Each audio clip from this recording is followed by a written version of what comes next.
have everyone's attention.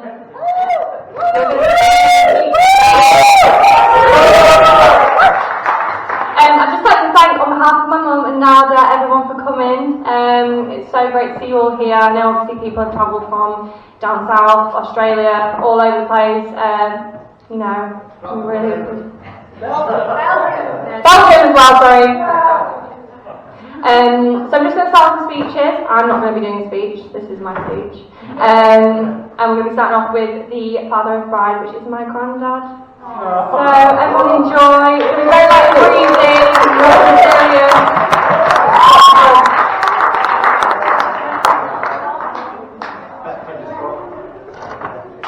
Thank you, Beth, that's my speech done. That was my job. Thank you very much. I do want to say thank you to everyone for coming from all over the place. It's never easy these days with travel and everything, so it's really nice to see so many people and so many friends and family here. The one thing I'd like to say is I've seen Leah and Nada at their happiest today. And all I would like to say is please continue with that figure. So, I toast to Leah and Nada, a long and happy marriage.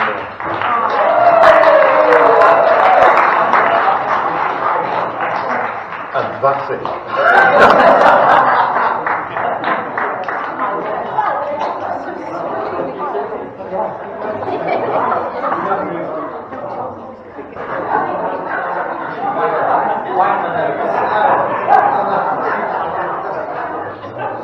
Wow. Hello everybody.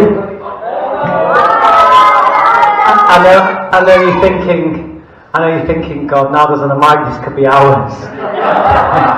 But it really isn't. I will be quick, which for me means about 45 minutes of traffic. The first thing I want to say is it is wonderful to have you all here. I just want to say there are a few people who couldn't make it today, so I'd just like to raise a toast to those that aren't with us today. And Nick, Leah's brother, sadly couldn't make it. I've got an auntie in Iran that couldn't make it. There are a few people that couldn't be here today. So to those absent friends who we love and adore, a toast to those absent friends. Cheers. Cheers. But it is wonderful to see. Thank you, Dad. Start the slow hand clap now. Yeah, keep going. You started. Yeah, and everyone will join, and then he'll try and he'll finish a round of applause. That's how it works. Well done. But you only get to do that once. You can't be that guy. You only get to do that once.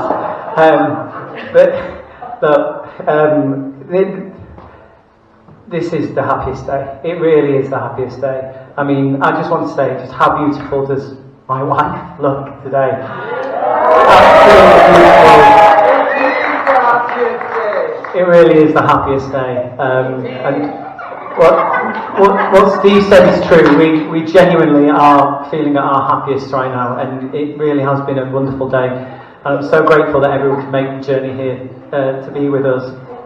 I really am not going to say too much more because I'm feeling quite emotional, and I try my best not to cry during the service itself. And Steve has just set my tear ducts going with his comment, and it is really hard, but I think all I will say is that I mentioned in my speech that we are human beings, we are flawed, we're not perfect, life's not perfect, there's ups and downs, there's twists and turns, and Leah and I have almost done it in reverse. We've spent 13 years grafting together at life, being partners, being there for each other through so much that life throws at you, and today has just been a wonderful chance to celebrate what we've achieved as a couple so far, and I'm really, really looking forward to spending the rest of my life with you as my wife. I really am.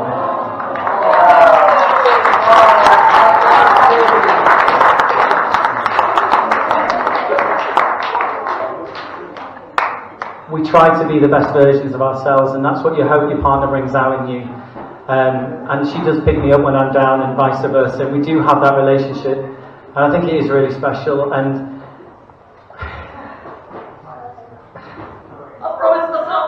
I promise myself.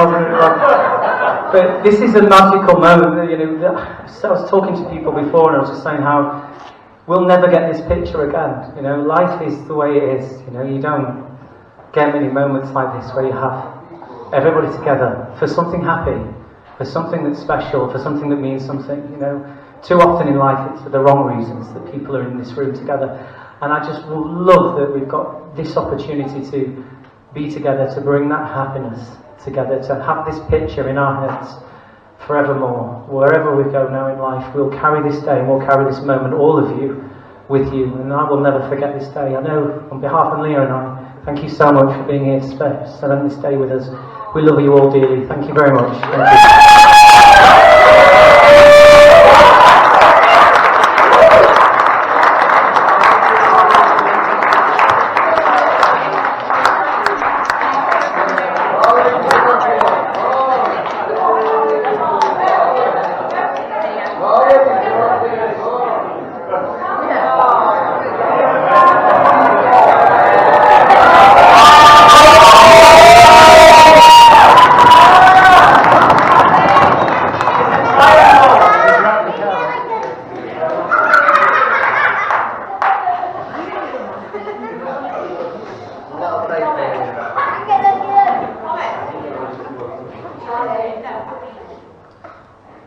Good afternoon, everybody.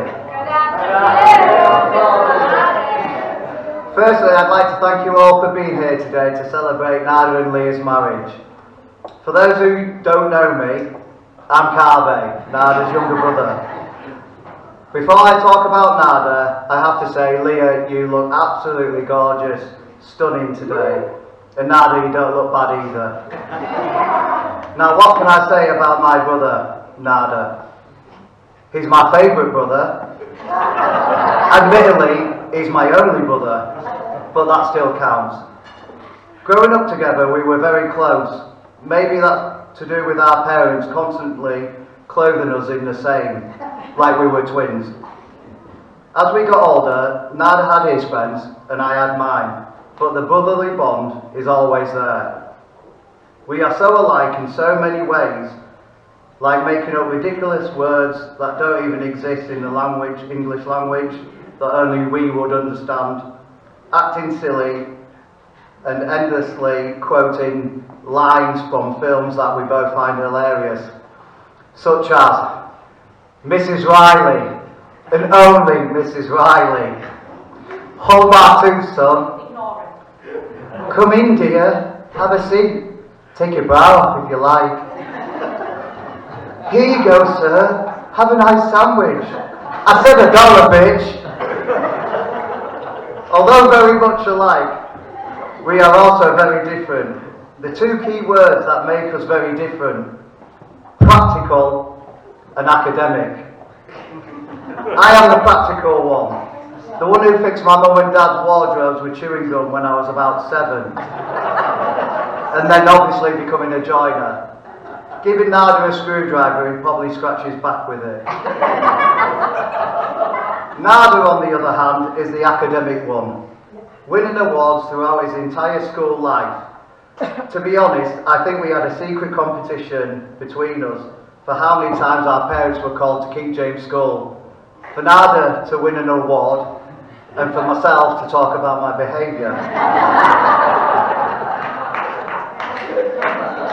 As the younger brother, I spent most of my childhood following Nader around and doing whatever he asked, and occasionally annoying him.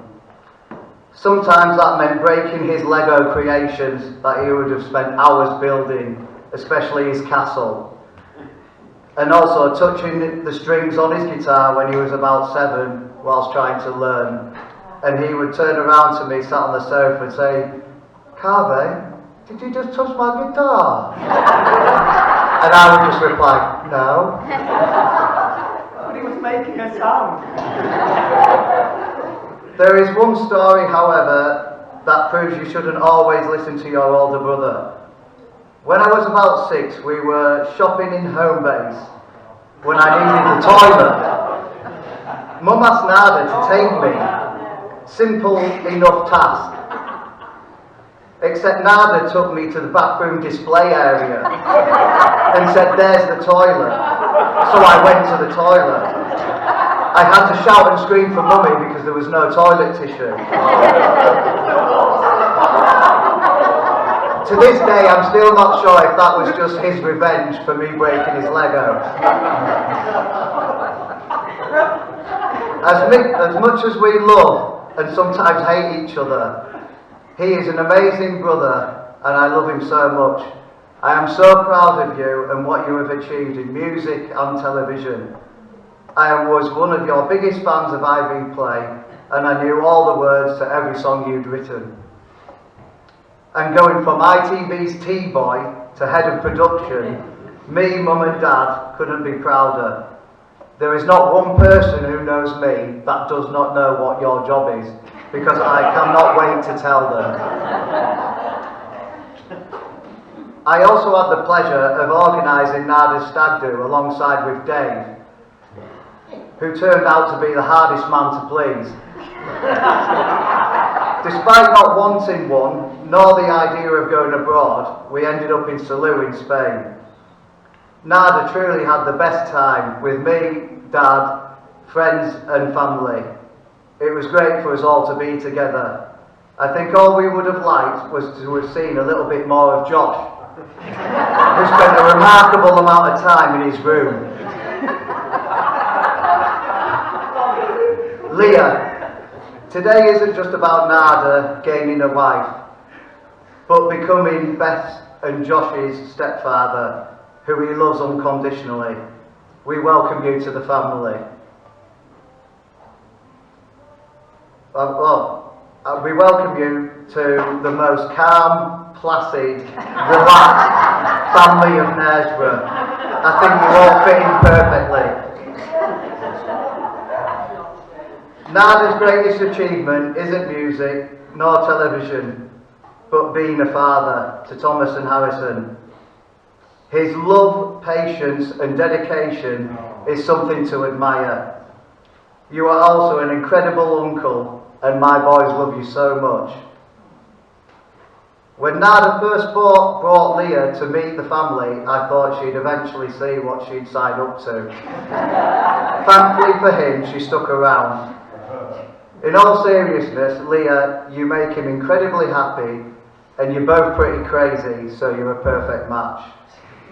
So Nada and Leah, I thank you for sharing your special day with us all. Ladies and gentlemen, please could you rise? In raising a glass to Mr. and Mrs. Mavardi. Mr. and Mrs. Mavardi.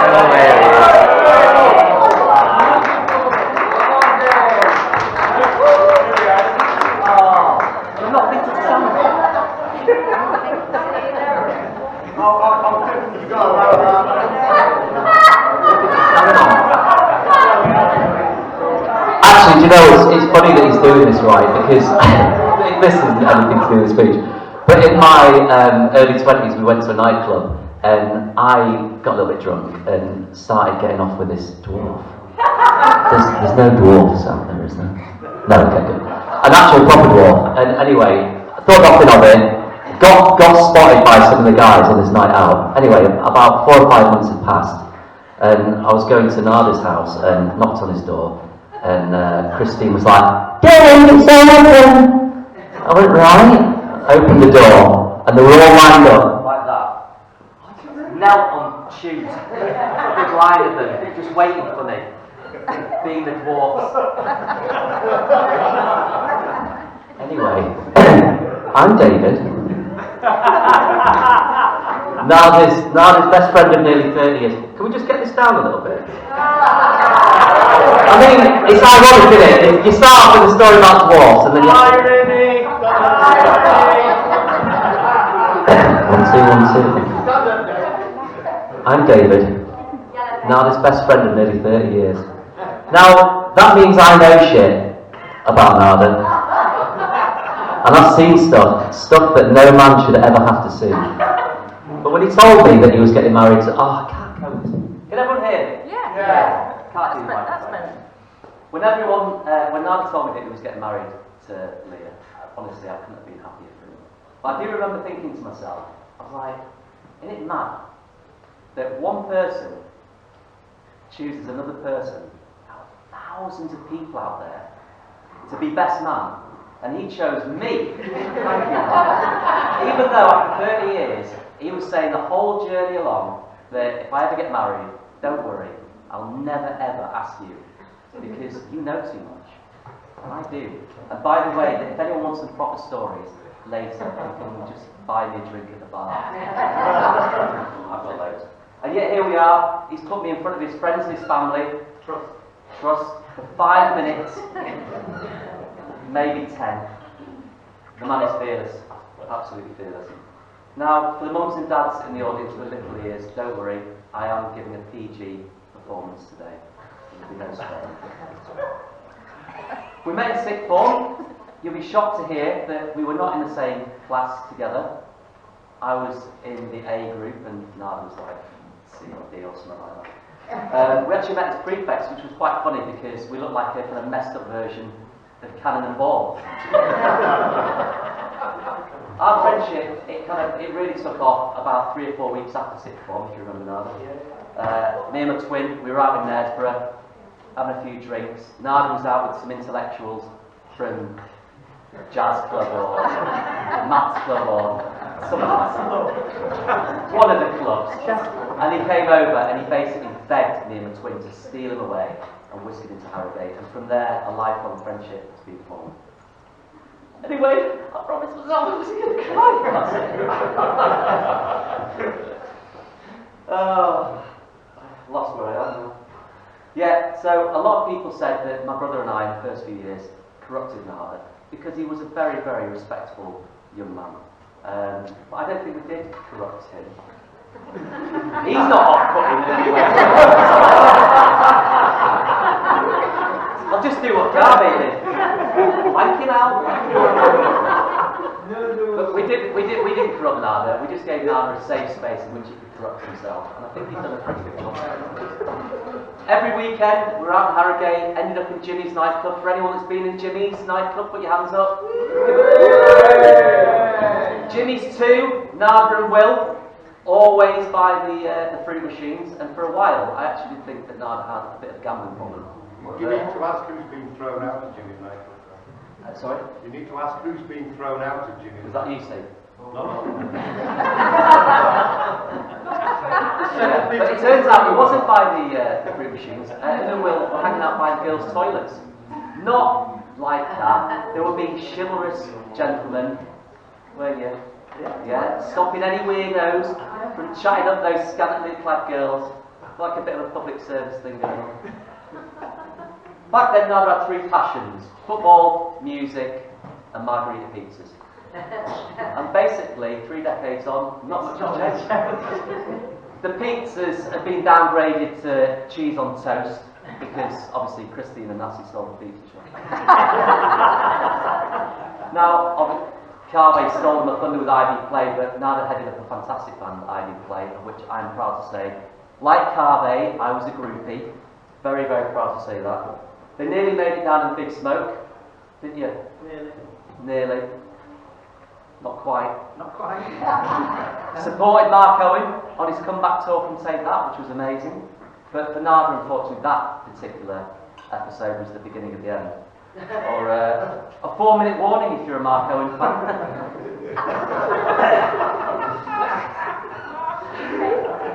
I went down to London a few times to see Nada, not to go to any of the gigs or anything, but to witness their one and only tea towel evolved from this Daz white to this kind of mahogany brown over the space of about 6 months. It was absolutely disgusting. Like, I'm pleased to say that your hygiene has improved a little bit. Now Nada's had many adventures. Here's the good one. most of us we can't discuss today. But if you take it and you buy me a drink later, I will tell you about his other adventures. But one story which involves his Uncle Den from his early 20s deserves a mention. So he went on holiday with his Uncle Den, and one night, where is his Uncle Den? His Uncle Den decided that he wanted a night out. He wanted a night out away from Nada, which obviously, if you've spent a few nights in Nada's company, you'd appreciate that people want a bit of space. So they had a separate night out. Nada met a big group of girls, and they basically asked him if he wanted to go skinny dipping. And for the little ears in the room, your parents can tell you what skinny dipping is. So Nada, all confident like, shoulders back, little bottom glistening in the moonlight, goes strutting into the sea, dives in, hits the only boulder, comes around a little bit later on days, on a rock, like a washed up mermaid. Surrounded by now fully clothed strangers, and in amongst them all is Nada, completely naked. I wish I'd been there, mate. I really wish. Thanks, Dave. Now, what always stood out about Nada, even back then, was that he had dreams. You know, he didn't just sit around talking about stuff he wanted to do, he just went out there and did it. Whether that was with his football, or with his music, his creative music, or his career at Emmerdale. And we pretty much looked up to him big time. But long before any of us knew what we wanted to do, Nada already knew he wanted to be a dad. And when he told me that at 19 years old, I was like, I don't know if I want this guy as my friend. It's weird, but it's all become pretty obvious. Nada, you were just born to be a dad. And it is lovely to see. Thomas and Harrison, you are the two brightest. Where's Thomas and Harrison? There they are. The two brightest and loveliest kids anyone could hope to meet. But you didn't really have much of a choice with a dad like Nada. Most kids get asked, and how was school today? And in the Mabadi household, it's like a seminar, anyway. I knew I was going to get one thing One wrong. of the Mabadi household. If Thomas mentions anything about dinosaurs, Nada's read 3 books on that. You know, the Triassic, Jurassic, and Cretaceous period, Thomas? Yes. Yeah, that's right. Yes. Is that right? Yes. He's got a degree in geography, everybody. If Harrison mentions outer space, obviously Nada's going to have an opinion on black holes. He's probably going to have a really good grasp of quantum physics, I would imagine. I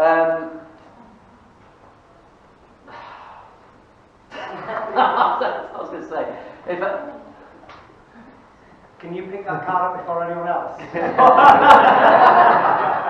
this is the one that I didn't want to read. No. Oh, do you know what? It's fun. It's fun.